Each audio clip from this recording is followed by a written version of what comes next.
Salam əziz abituriyentlər, bugün biz düzxətti bərabər sürətli və dəyişən sürətli hərəkət mövzusunun ilk başlığındakı mexaniki hərəkətin təsviri mövzusundakı 50-ci suala baxacağıq. Hansı ki, ümumiyyətlə abituriyentlər, hətta özümüz də bir vaxtlar bu suala görə çox çətinlik çəkirdik. İndi isə izahına başlayıram. A nöqtəsindən eyni vaxtda hərəkətə başlayan iki cisimdən biri V1 sürəti ilə yarım çevrə boyunca, digəri isə V2 sürəti ilə AB düzxətti boyunca bərabər sürətlə hərəkət edərək B nöqtəsi eyni vaxtda gəlir. Bu cisimlərin sürətlərinin V1 bölü V2 nisbətini hesablayılır. Bizim indi tapacağımız şey, daha doğrusu əsas əvvəl biz T1 və T2-nin bərabər olduğunu qeyd etməliyik. Çünki orada deyir eyni vaxtdan. V1 ümumiyyətlə çevrə boyunca hərəkət etdiyi üçün biz çevrədəki V-nin düsturunu qoymalıyıq bura. Yəni 2 pi r böl T.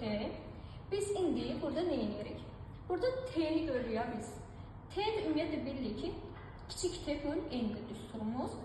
Kiçik T bizim bildiyimiz kimi hər iki sürətdə eynidir. N isə dövrlərin sayıdır və biz görürük ki, orada çevrədə yarım çevrə boyunca hərəkət edilib. Yəni 0.5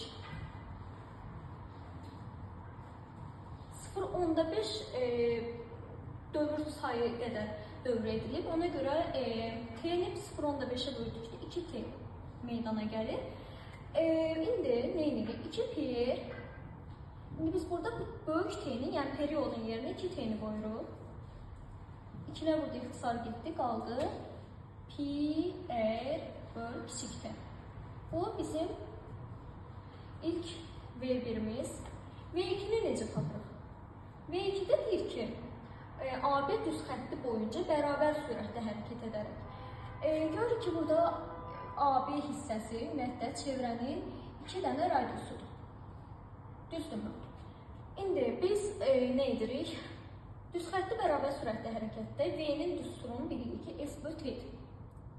Yəni, müəyyən bir məsafə var və biz onu müəyyən bir zamana bölürük. Burada bu müəyyən məsafə, görürük ki, orada 2 r-lə qeyd olunub. Ona görə 2 r böl kiçik T. İndi, V1 bölünsün V2-yə gəldikdirsə, burada biz öz tapdığımız qiymətləri bura qoyuruq. V1 üçün pi r böl T tapdıq. Pi r böl kiçik T.